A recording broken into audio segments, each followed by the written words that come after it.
आफाक के हर हर गोशे में याद कराया है कि तूने इबादत अपने रब की करनी है। और फरमाया रब तुम्हारा वो है जिसने तुम्हारे लिए जमीन को फर्श बनाया है, आसमान को छत बनाया है, और आसमान से पानी बरसा के तो जमीन से फल उगाए हैं, रिज़्क़ल लकुम, वो भी तेरे खाने के लिए उगाए हैं। वो जो आसमान से बारिश बरसा के जमीन से सब्जा और फल उगाए हैं तो वो भी तेरे लिए। जब सारा कुछ तेरे लिए बनाया तो तू भी तो इबादत करना अपने रब की, फिर किसी को उसका शरीक ना ठहरा। एक चैलेंज भी किया कुरान मजीद ने इस रुकू के अंदर। कहा करते थे मक्के के लोग कि आप कुरान मजीद की आयतें नबी करीम अलैहिस्सलाम से कहा करते थे कि माज़अल्लाह आप खुद बनाते हैं, बना के लाते हैं। तो अल्लाह करीम ने फरमाया व इन कुंतुम फी रैबिम मिम्मा नज़्ज़लना अला अब्दिना फ़अतू बिसूरतिन मिन मिस्लिही, अगर तुम्हें शक हो ना इसमें जो हमने बंदा खास पे नाजिल किया है तो तुम भी इस जैसी एक सूरत बना के लाओ। पढ़े लिखे तो तुम भी हो ना, मक्के में तुम भी रहते हो, तो एक सूरत बना के लाओ। कुरान मजीद हमसे छीना गया है साजिश के तहत, इसलिए कि जिस कौम को कुरान आ जाता है ना फिर कोई काफिर उसका मुकाबला नहीं कर सकता। देखे ना, अगर काफिरों के पास जवाब होता कुरान पाक का तो बदर और ओहद में ना कोई आयत बना के लाते कुरान के मुकाबले की, तलवारें लेके ना आते। उनके पास जवाब ही नहीं था। और कयामत तक किसी काफिर के पास कुरान मजीद का कोई जवाब, कुरान का कोई जवाब, कसम अल्लाह की जवाब कोई नहीं कुरान का, इसका कोई जवाब नहीं। क्या बात है कुरान पाक की। वो एक दफा मुसलमा कज़्ज़ाब बेईमान कहने लगा मैंने बना लिया कुरान पाक का जवाब। माज़अल्लाह, जवाब क्या बनाया? वो सूरत है ना अलकारिया तुम अलकारिया वमा अदराका मलकारिया, खड़खड़ाने वाली क्या है, खड़खड़ाने वाली तुम्हें क्या पता क्या है खड़खड़ी, क़यामत का जिक्र है। कहने लगा मैंने इस जैसी सूरत बना लिया। तो क्या बनाया? अलफील मलफील वमा अदराका मलफील। कहने लगा हाथी, तुम्हें क्या पता क्या हाथी, तुम क्या जानो क्या हाथी। तो पास जो उसके अपने बैठे थे ना चेले, कहने लगे चुप कर जा, सारे जमाने को पता है हाथी क्या होता है।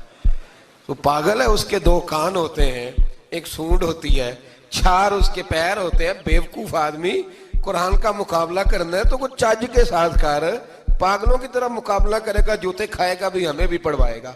तो कुरान मजीद का कोई मुकाबला कर सका?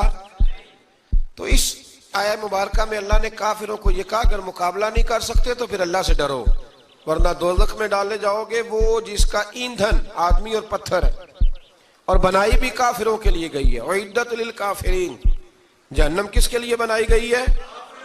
काफिरों और मुनाफिकों के लिए। मुसलमानों के लिए बनाई गई। मुसलमान मर्जी से छलांगे लगाएं तो इनकी मौज है, वरना इनके लिए जहन्नम, इनके लिए अल्लाह ने जन्नत बनाई है। और ये बात करते ही रब करीम ने फरमाया ए महबूब अलैहिस्सलाम, मोमिनों को खुशखबरी दे दें कि अल्लाह ने उनके लिए जन्नत बनाई है, उसमें बागात हैं, उन्हें रिस्क दिया जाएगा खाने के लिए, और उसमें उन्हें पाकीज़ा बीवियां दी जाएंगी, और फिर वो उसमें हमेशा रहेंगे, उन्हें उससे निकाला नहीं जाएगा। आगे जो आयत करीमा है ना उसके अंदर अल्लाह तबारक व तआला ने फरमाया है कि अल्लाह हया नहीं करता समझाने के लिए मच्छर की मिसाल भी देनी पड़े। फरमाया कुरान से कुछ लोग हिदायत हासिल करते हैं और कुछ गुमराह हो जाते हैं। जब लोग अपनी मर्जी की तशरीहात चाहते हैं तो गुमराह होते हैं, और जब कुरान को रसूलुल्लाह सल्लल्लाहु अलैहि वसल्लम और उम्मत मुस्लिमा की तशरीहात की रोशनी में समझते हैं तो फिर अल्लाह हिदायत अता फरमाता है। फिर अल्लाह तबारक व तआला ने आगे इरशाद फरमाया हजरत आदम की पैदाइश का वाकया। कुछ मुफस्सिरीन ने लिखा अल्लाह ने मशवरा किया था फरिश्तों से, वइज़ क़ाल रब्बुका लिल मलाइकति इन्नी जाइलुन फिल अर्द खलीफा। लेकिन कुछ मुफस्सिरीन कहते हैं कि अल्लाह को जरूरत नहीं फरिश्तों से मशवरा करने की। अल्लाह ने फरिश्तों से मशवरा नहीं किया, बल्कि रब ने उन्हें आगाह फरमाया था कि मैं लगा हूं जमीन पे अपना नायब बनाने, मैं खिलाफत देने लगा हूं जमीन पे। अब ये तो देने वाली की मर्जी है ना उसने किसको देनी है, ये तो देने वाले की मर्जी है ना उसने। तो कुछ लोग कहते हैं कि देने वाले से ज्यादा हमें पता है। तो फरिश्तों को भी ये इज्तिहादी खता हो गई, कहने लगे या अल्लाह इसे ना बनाना, ये फसाद करेगा, ये खून रेजियां करेगा। तो अल्लाह ने फरमाया जो मैं जानता हूं वो तुम। अल्लाहु अकबर। इमाम राजी फरमाते जब रमजान आता है तो अल्लाह फरिश्तों से कहता है जरा ये खोल के दरवाजे देखो ना ये जमीन पे क्या कर रहे हैं। तुम तो कहते थे फसाद करेंगे और ये सारे तरावियां पढ़ रहे हैं। तुम तो गोया कहते थे फसाद करेंगे और ये तो देखो गोया रमजान के रोजे रख रहे हैं। ये तो मेरी याद में निकले हुए। तुम कुछ कहते थे और देखो मैंने तुम्हें कहा था ना जो मैं जानता हूं वो तुम। अल्लाह ने फिर हजरत आदम अलैहिस्सलाम को तमाम जमाने के उलूम अता किए, इल्म सिखा लिया। तो फरिश्तों से कहा तुम भी इन चीजों के नाम बताओ, तो वो बता सके नहीं। अल्लाह ने फरमाया अब इस तरह करो, आदम को सजदा करो। सब ने सजदा किया सिवाय, वो कहने लगा या अल्लाह सिर्फ तुझे ही करना है। करना भी सिर्फ अल्लाह को चाहिए, पर रब के आगे भी झुकना चाहिए, और जिसके सामने रब झुकाए ना वहां भी। और ये जो आजिज़ी है ना, ये जो झुकना है, ये इल्म के आगे है। हमारी मुसीबत ये है कि हम इल्म के आगे भी गर्दन झुकाने को तैयार नहीं होते, वहां भी हम खुद आलिम फाजिल बन जाते। तो फरमाया कि सबसे का सजदा करो, सबने सजदा किया सिवाय इबलीस के। तो फिर हुआ क्या, वकान मिनल काफिरीन, वो काफिरों में से हो गया। फिर अल्लाह ने हजरत आदम को और जनाब हव्वा को ना मकाम दे दिया जन्नत में रहने के लिए, और कहा सारा कुछ खाना, दरख्त के करीब ना जाना। अभी आप किसी से कह दें थोड़ा सा कि पीछे ना देखना, यानी अगर मेरी समझ ले अदब की वजह से कोई 1.5-2 मिनट या 6 मिनट नहीं भी ना देखेगा तो सोचेगा जरूर के पता नहीं अब पीछे क्या है, मुसीबत क्या है। यानी आप कह के देख लें किसी को, पीछे ना देखना। फितरत है ना इंसान की, वो जुस्तजू करता है, कहा इस दरख्त के पास ना जाना। तो हजरत हव्वा सलाम अलैहा कहते हैं दिल में ख्याल रहता था कि आखिर है क्या दरख्त के पास। यही इंसान का अकीदा है, तौहीद है कि जहां से रब मना कर दे वहां वो मना हो जाए। और ये उनकी खता नहीं थी, ये अल्लाह की हिकमत थी, चूंकि रब ने तो पहले कह दिया था बनाया ही जमीन के लिए, तो ये तो सारा कुछ होना था, तो जमीन पे आना था ना। तो हजरत हव्वा और जनाब आदम के पास शैतान आया, अब उसको निकाल तो दिया था पर अभी उसका जन्नत में आना जाना बंद नहीं हुआ था, ये भी अल्लाह की हिकमत थी। तो वो कहने लगा तुम्हें पता है बाद में मर जाओगे। तो हजरत हव्वा कहने लगी क्या मौत भी आएगी? कहाँ, उसकी तकलीफ भी बड़ी होगी, तो फिर बचेंगे कैसे? तो कहने लगे फल खा लो उस दरख्त का। तो बचने के लिए फल खाया था। इस तरह लोग आज बहुत सारे काम बचने के लिए करते हैं पर बच सकते, बचने के लिए फल खाया तो अल्लाह ने फरमाया जमीन पे चले जाओ। तो हजरत आदम जमीन पे आए, फिर कई 100 साल रोते रहे। फतलक्का आदम मिर रब्बिही कलिमात, तो फिर अल्लाह ने खुद ही जनाब आदम को कुछ कलमे सिखाए। अल्लामा इस्माइल हक्की फरमाते हैं वो कलमे ये थे कि हजरत आदम ने मेरे नबी का वसीला पेश किया, तो अल्लाह करीम ने जनाब आदम की दुआ को मकबूल फरमा लिया। फिर आगे बनी इसराइल का जिक्र आ जाता है। अल्लाह ताला ने बनी इसराइल, आज आप उसी कौम को यहूदी कहते हैं, इनको अल्लाह ने उस जमाने में फजीलत अता की थी बहुत ज्यादा। तो अरब के अंदर जब नबी पाक अलैहिस्सलाम ने ऐलान नबुव्वत किया तो कुछ लोगों ने ये कह दिया कि अगर ये यहूदी कलमा पढ़ लेंगे तो हम भी पढ़ लेंगे। तो फिर अल्लाह ने इन्हें याद कराया कि तुम असल में क्या हो, तुम्हें कलमा पढ़ना चाहिए। तो अहले यहूद का तज़किरा करते करते रब करीम ने एक बात ये भी इरशाद फरमाई कि तुम लोगों को तो कहते रहे हो कि वो नबी आने वाले हैं, वो नबी आने वाले हैं, और जब आ गए हैं तो मानने को तैयार नहीं हो। तो फरमाया तामुरून अन्नास बिल बिर्रि व तनसौना अनफुसकुम व अंतुम ततलूनल किताब, लोगों को भलाई का हुक्म देते हो और अपने आप को भूल जाते हो। अफला ताकिलून, तुम्हें अकल नहीं? फिर अल्लाह ने उन्हें यह भी याद कराया कि याद करो वो जमाना कि जब फिरौन ने ख्वाब देख लिया था कि कोई बच्चा उसकी सल्तनत को तबाह करेगा, तो फिर उसने तुम्हारे बच्चों को ज़िबा कराना शुरू किया और तुम्हारी बेटियों को छोड़ता था। फरमाया ये भी तो तुमने देखा, मैंने तुम्हें फिर तुमसे कहा जिहाद करो कौम अमालका के खिलाफ, तो मकाम तिया में जाके ये लोग कहने लगे हमसे जिहाद नहीं होता। अल्लाह ने इन्हें एक मैदान में कैद कर दिया। बड़ी दिलचस्प बात, कैद तो लोग होते हैं ना चार दीवारी में, तो अल्लाह ने बनी इसराइल वालों को जब इन्होंने काम जिहाद नहीं करेंगे तो अल्लाह ने मैदान में कैद कर दिया। मैदान में, ये याद रखें, जब इंसान अल्लाह की नाफरमानी करता है तो उसे ऐसी कैद मिलती है जिसका उसने तसव्वुर भी नहीं किया होता। एक मैदान है मकाम तिया, कैद हो गए, सारा दिन सफर करते थे, सारा दिन, तो रात को थक के सोते थे, सुबह उठते थे ना जब, तो वहीं होते थे जहां कल सुबह चले थे। तो रब जब किसी को कैदी बनाता है तो उसे जंजीरों की सलाखों की जरूरत है। दुआ फरमाए अल्लाह तबारक व तआला गमों से निजात अता फरमाए। ये दुआ फरमाए, ऐसी कैद देता है कि जिससे फिर छुटकारा हो सकता। तो बनी इसराइल का बहुत ज्यादा तज़किरा इस बारे में अल्लाह तबारक व तआला ने फिर बयान किया और फिर कहा कि इन्हें जो हुक्म दिया जाता था ये उसकी सरताबी करते थे, फिर अल्लाह ने इन पर जिल्लत नाजिल कर दी और ये हमेशा उसका शिकार रहे। कौम सब्त का जिक्र फरमाया अल्लाह ने। हफ्ते वाले दिन कुछ लोग नाफरमानी करते, हमारे भी हीले बहाने हैं ना आजकल कारोबार में। तो इसी सिपारे की आयत नंबर 65 के अंदर अल्लाह ताला ने हजरत दाऊद की कौम का जिक्र किया कि अल्लाह ने उन्हें हुक्म दिया था कि हफ्ते वाले दिन मछलियां नहीं पकड़नी। तो वो कहते थे चलो हाथ लगा के नहीं पकड़नी, हाथ लगा के। वो हमारे लोग हीले बहाने तलाश कर लेते हैं ना। वो बड़े जनाब इंश्योरेंस वाला आ गया, अब वो बैंक वाला आ गया, वो फलाने साहब आ गए, वो तरोड़ मरोड़ के कहानियां बातें, और फिर हमें भी रास्ते मिल जाते हैं बचने के। मुफ्ती साहब ने कह दिया था, ओ एक मौलाना से मैंने इनको कहा हफ्ते वाले दिन मछलियां नहीं पकड़नी, का नहीं पकड़ते, छोटे छोटे हौज बना लिए। तो मछलियां ज्यादा आती थी उस दिन, ये भी अल्लाह की कुदरत थी। नमाज के वक्त गाहक ज्यादा आते हैं, ये उसकी कुदरत होती है।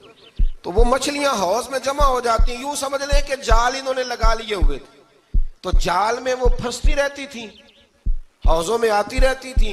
हफ्ते को नहीं पकड़ते थे, इतवार को पकड़ लेते थे। तो फिर अल्लाह ने इन्हें सजा दी। फरमाया तमाशे करते हो अल्लाह के हुक्म के साथ। क्या सजा दी? फकुलना लहुम कूनू किरादतन खासीन, फरमाया बंदर बन जाओ धुतकारे हुए। जो रिस्क हराम तरीके से कमाते थे रब उन्हें बंदर बना देता था। अभी भी मैंने देखे हैं बड़े बड़े ताजर पागलों जैसी जिंदगी गुजार रहे हैं। नफसियाती तौर पे सुकून नहीं है, करोड़ों रुपया पड़ा है। क्यों? इसलिए कि रब के बताए हुए तरीके के मुताबिक तिजारत नहीं करते। आगे एक और दिलचस्प बात आ गई। बनी इसराइल के अंदर ना एक शख्स ने अपने चचा को कत्ल कर दिया जायदाद के लिए। ये देखे कब से लोग जायदाद के लिए कत्ल करते आ रहे हैं। चचा को कत्ल कर दिया और कत्ल करके हजरत मूसा अलैहिस्सलाम के पास आए कि मेरे चचा को किसी ने कत्ल कर दिया है, तो बताएं क्या करना है। तो आपने फरमाया कि गाय ज़िबा करो और उसका एक टुकड़ा मकतूल को मारो, मरने वाले को। वो खुद उठ के बता देगा मुझे किसने कत्ल किया है। अब इरादा नहीं था गाय ज़िबा करने का, तो बहाने करने लगे। इरादा नहीं ना होता तो फिर क्या होते हैं, कहने लगे गाय किस तरह की हो, बूढ़ी हो के बच्ची हो, रंग कैसा हो, जवान हो कि छोटी हो, हाल में एक दफा चलना सीख गई हो या अभी ना सीखी हो। तो बताते गए तो रब भी शर्तें बयान करता गया। गहरे जर्द रंग की हो, हाल के अंदर उसे ना चलाया गया हो, पानी ना निकाला गया हो, ना बच्ची हो ना जवान हो, इसके दरमियान हो। ये सारी शर्तें कहाँ पाई जाती थी? हजरत मूसा अलैहिस्सलाम की कौम का एक शख्स था जो अल्लाह का वली था। वो जब इंतकाल करने लगा ना, अल्लाह अकबर, देखो रब वलियों की औलादों पर भी कितना फजल फरमाता है। वो जब इंतकाल करने लगा तो एक उसके पास छोटी सी बच्चिया थी, गाय की बच्ची, उसने जंगल में छोड़ दी। कहने लगा या अल्लाह मैं तेरे नाम पे छोड़ता हूँ, मेरा बच्चा जवान हो जाए तो उसे दे देना, और तो सरमाया ही कोई नहीं। बच्चा बड़ा हुआ तो बच्चा भी बड़ा नेक था, अपनी माँ का बड़ा फर्मा बरदार था। उसकी माँ ने कहा बेटा तेरे बाप ने एक गाय छोड़ी थी। तो बच्चा जंगल में गया और जाके कहने लगा ऐ अल्लाह मेरी गाय मुझसे मिला दे। तो रब करीम ने वो गाय वापस कर दी। वो गाय घर ले आया। अब वो कहने लगा अम्मा बेच दूं। तो अम्मा कहने लगी बेटा मेरे पूछे बगैर ना बेचना। कई दफा गाहक लगे पर उसने कहा जब तक मेरी अम्मा ना कहेगी मैं बेचूंगा। उधर बनी इसराइल वाले शर्तें जितनी गाय के बारे में पूछ चुके थे वो सारी इसी गाय में पाई जाती थी। तो ये ढूंढते ढूंढते वहां पहुंच गए। तो कहने लगे गाय चाहिए। तो उसने कहा भी तुम्हारी मर्जी से नहीं, कीमत मेरी मर्जी की। एक मुफस्सर ने तो यहां तक लिखा है कि उसने कहा गाय ज़िबा करके ना, तो जितना गाय के अंदर गोश्त होगा ना उतना ही खाल के अंदर तो मुझे माल भर के दोगे, उतने ही सिक्के भर के दोगे, उतनी अशरफियां भर के दोगे तो फिर तुम्हें गाय दूंगा। तो फिर ये गाय उन्हें मिली और ये गाय लेकर के आए। ज्यादा सवालात ना करते तो ज्यादा उलझते ना। हम भी दीन के मामले में बड़े सवाल जवाब करते हैं, उतना सवाल करें जितनी उसकी जरूरत है। इन लोगों ने सवाल ज्यादा किए तो फिर उलझ ज्यादा गए। तो मेरे भाई इसका जिक्र भी अल्लाह तबारक व तआला ने पहले पारे के अंदर बयान फरमाया। फिर अल्लाह करीम ने फरमाया कि कुछ ऐसे लोग भी हैं यहूदियों में से जिनका दावा हो गया है कि हम अल्लाह के बड़े प्यारे हैं। फरमाया ये सिर्फ उनके मुंह की बातें, ये तो क़यामत में पता चलेगा ना कि अल्लाह का प्यार किसके साथ ज्यादा है। और फिर ये भी यहूदियों ने दावा किया है, इसी पारे में अल्लाह फरमाते हैं कि इनका दावा है कि हम अल्लाह के बड़े प्यारे हैं, जन्नत में हम ही जाएंगे। तो अल्लाह फरमाते हैं फिर मरने की दुआ तो करो, जन्नत में तो मार के जाना है ना। लेकिन रब फरमाते हैं ये कभी मरने की दुआ नहीं करेंगे, इसलिए कि इन्हें पता है कि हमने आखिरत के लिए क्या भेजा। लेकिन जी पहला हुक्म आ गया या अय्युहल्लज़ीना आमनू कह के, पहली आयत कुरान पाक की पहले सिपारे में पहली आयत जिसमें अल्लाह ने कहा या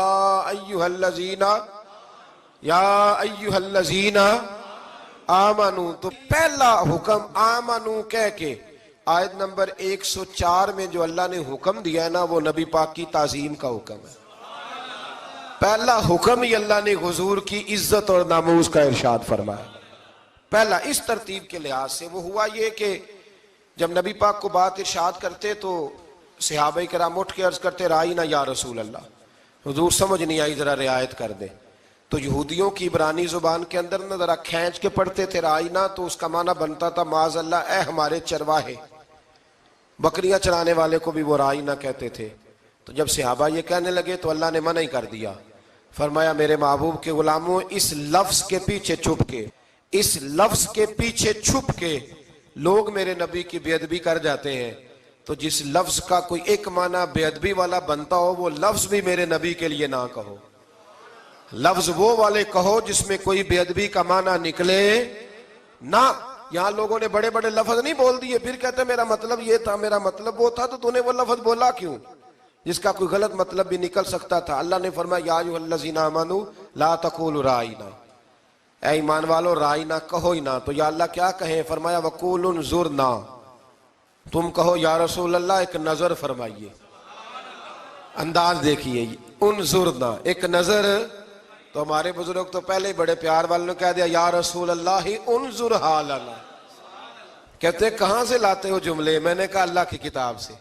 या रसूल अल्लाह ही उन्ज़ुर हालना, या हबीब अल्लाह ही इस्मा काला। तो तुम कहो उन्ज़ुरना, महबूब नजर करम करें, वस्माऊ, और क्या जरूरत है दोबारा पूछने की? अल्लाह कहते पहले ही ध्यान से सुना करो, पहले ही वस्माऊ, पहले ही एहतियात से सुनो। वलिल काफिरीन अज़ाबुन अलीम, और काफिरों के लिए दर्दनाक अजाब है। ले जी इसी पारे में अल्लाह तबारक व तआला ने फिर अहले यहूद का जिक्र किया। तो यहूद कहने लगे कि हम हजरत इब्राहिम के मानने वाले हैं। तो अल्लाह करीम ने वो भी जिक्र किया कि मैंने तो इब्राहिम को आजमाया है। वइज़ इब्तला इब्राहीम रब्बुहु बिकलिमातिन फअतम्महुन्ना, हमने इब्राहिम को कुछ चीज़ों से आजमाया है, वो हमारी आजमाइश पे पूरे उतरे। काला इन्नी जाइलुका लिन्नास इमामा, तो फिर हमने उन्हें कहा कि हम आपको पूरी दुनिया का इमाम बनाएंगे। वो आजमाइश क्या थी? आग में जाना भी आजमाइश, बेटे का ना होना भी आजमाइश, बेटा हुआ तो फिर उसे वादी गैर ज़ी ज़र इनमें छोड़ के आना भी आजमाइश, बड़ा हुआ तो फिर ज़िबा करना भी आजमाइश। फरमाया जहां जहां आजमाया है ना, इब्राहिम हमारी आजमाइश में पूरे उतरे। फरमाया तो मुफ्त में हजरत इब्राहिम की औलाद बनते हो और उनका नाम लेते हो और उनके साथ अपना ताल्लुक बनाते हो, देखो तो सही वो कितनी आजमाइशों से गुजरे। तो इसका भी अल्लाह ने इसी में जिक्र फरमाया। और फिर वो बात करते थे हजरत याकूब की और हजरत इसहाक की। तो फरमाया वो तो हमारे इतने खास बंदे थे कि विसाल के वक्त भी उन्होंने अपनी औलादों को नसीहत फरमाई थी कि अल्लाह की तौहीद पे कायम रहना। उसका जिक्र भी अल्लाह ने इसी पारे में बयान फरमाया।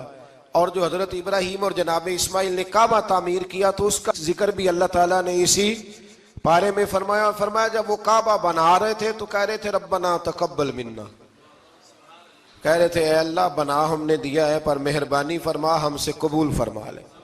तो जो आया करीमा आखिर में अर्ज करना चाहता हूँ उस पर भी थोड़ी तवज्जो फरमाएंगे तो बात बड़ी निखर के बाहर आएगी। ये 16वें रकू के अंदर अल्लाह ने फिर यहूद का और ईसाईयत का जिक्र फरमाया। तो अल्लाह करीम ने एक बात इरशाद फरमाई, यहूदियों के यहाँ जब कोई बच्चा पैदा होता था वो पीले रंग के साथ उसको रंगते थे, या कोई खास रंग था उनका बच्चा पैदा होता तो उस पर वो रंग चढ़ाते कि ये जी हमारे मजहब का रंग है। हमारे यहाँ भी रस्में है ना अपनी अपनी, माज़अल्लाह, अपनी अपनी नहीं होनी चाहिए, अल्लाह रसूल का हुक्म होना चाहिए। तो यहूदियों के यहाँ बच्चा पैदा होता तो एक खास रंग चढ़ाते, ईसाइयों के यहाँ पैदा होता तो वो भी एक खास रंग चढ़ाते। तो मुसलमानों के यहाँ बच्चे पैदा हुए तो उन्होंने भी तवज्जो की कि ये क्या हो रहा है, तो रब करीम ने फरमाया सिबगत अल्लाह, रंग अल्लाह का ही है। वमन अहसनु मिनल्लाहि सिबगा, और फरमाया अल्लाह के रंग से ज्यादा खूबसूरत किसका रंग हो सकता है। अल्लाह का रंग क्या है? ला इलाहा इल्लल्लाहु मुहम्मदुर रसूलुल्लाह सल्लल्लाहु अलैहि। फरमाया नीले पीले काले रंग ना चढ़ाओ, अपने जहन पर तौहीद और रिसालत का रंग चढ़ाओ, ये सबसे बेहतरीन रंग है। अगर तुम्हारे जहनों पर रब रसूल की तौहीद का रंग चढ़ गया तो ये वो वाला रंग है, फिर तुम्हें किसी और रंग की तरफ जाने की जरूरत नहीं पड़ेगी। तो फरमाया रंग वो पैदा करो जो तौहीद का है, रिसालत का है, उस रंग की तवज्जो करो। कुरान मजीद के इस पारे में अल्लाह करीम ने मुख्तलिफ बातें बयान करके आखिरी रुकू में ये जो रंग का जिक्र फरमाया ना, तो ये लगता है पूरे पारे का खुलासा है कि रब करीम ने फरमाया असल बात यह है कि तुम्हारी सोचों पे रब रसूल की तौहीद और रिसालत का रंग होना चाहिए। हर वक्त बच्चा पैदा हो, कोई दुनिया से जाए, तो रंग किसका होना चाहिए? अल्लाह रसूल के दीन का। अल्लाह ताला हमें समझने की तौफीक अता फरमाए। आखिर दावा अनिल हम्दुलिल्लाह।